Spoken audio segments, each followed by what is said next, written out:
Sabe quando um processo na justiça parece depender de algo muito mais complexo do que só o conhecimento das leis? Quando a verdade está escondida ali, nos cálculos de engenharia, num laudo médico complicado?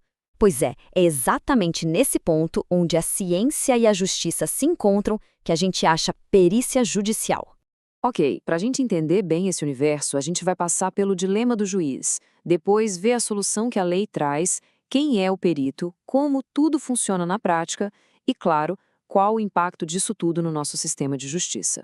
Então, tudo começa com um desafio que é, assim, fundamental: os limites do próprio conhecimento jurídico. Para pensar um pouco.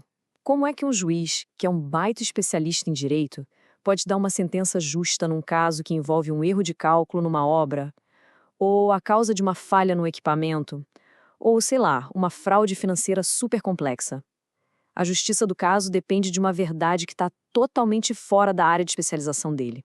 Aqui a gente consegue ver o problema bem desenhado, né? De um lado tem o magistrado, que precisa julgar. Bem no meio, o desafio: fatos que exigem um conhecimento técnico que ele não tem.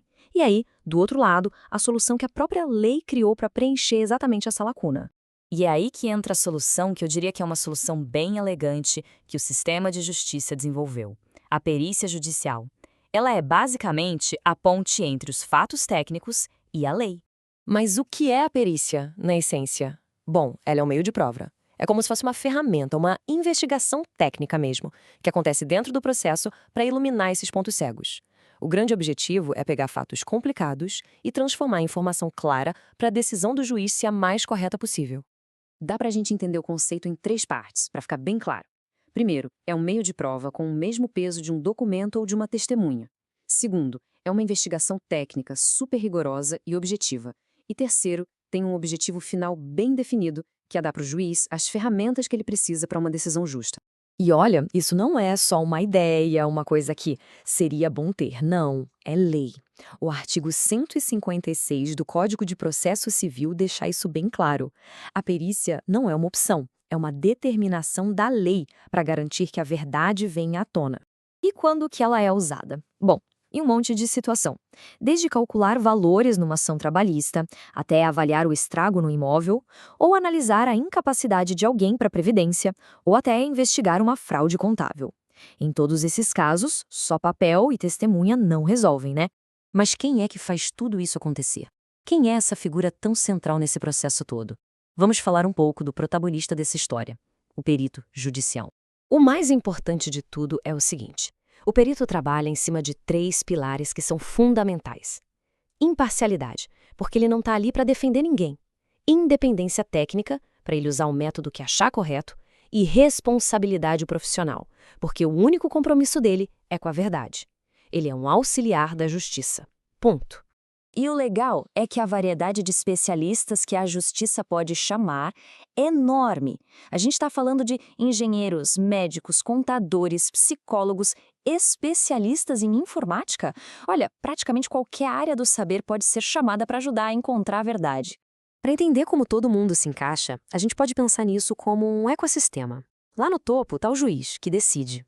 No centro, o perito judicial, que é imparcial e ajuda o juiz. E na base, os assistentes técnicos, que são os especialistas que as partes contratam para acompanhar tudo de perto. É um sistema que busca o equilíbrio. Beleza, agora que a gente já conhece os personagens, vamos ver como a coisa toda funciona na prática. Qual é o passo a passo dessa investigação? Olha, o processo é super organizado. Primeiro de tudo, o juiz nomeia o perito. Aí, esse profissional aceita o trabalho e apresenta quanto vai custar. Depois disso, as partes do processo fazem as perguntas técnicas, que a gente chama de quesitos. São essas perguntas que vão guiar a investigação. Aí, a gente chega no coração do trabalho mesmo. Na quarta etapa, o perito põe a mão na massa. Faz as análises, as inspeções, os cálculos, o que for preciso. E por fim, na quinta etapa, ele escreve o laudo pericial, que é o documento final com todas as conclusões dele.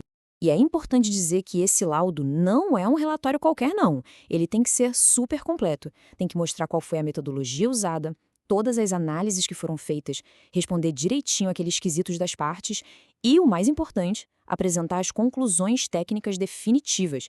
É ali que todo o trabalho de investigação se materializa. Certo? A gente viu como funciona. Mas e o porquê? Qual o impacto real de tudo isso na justiça e, no final das contas, na sociedade como um todo? Olha, o que está em jogo aqui é a própria qualidade da decisão judicial. É simples.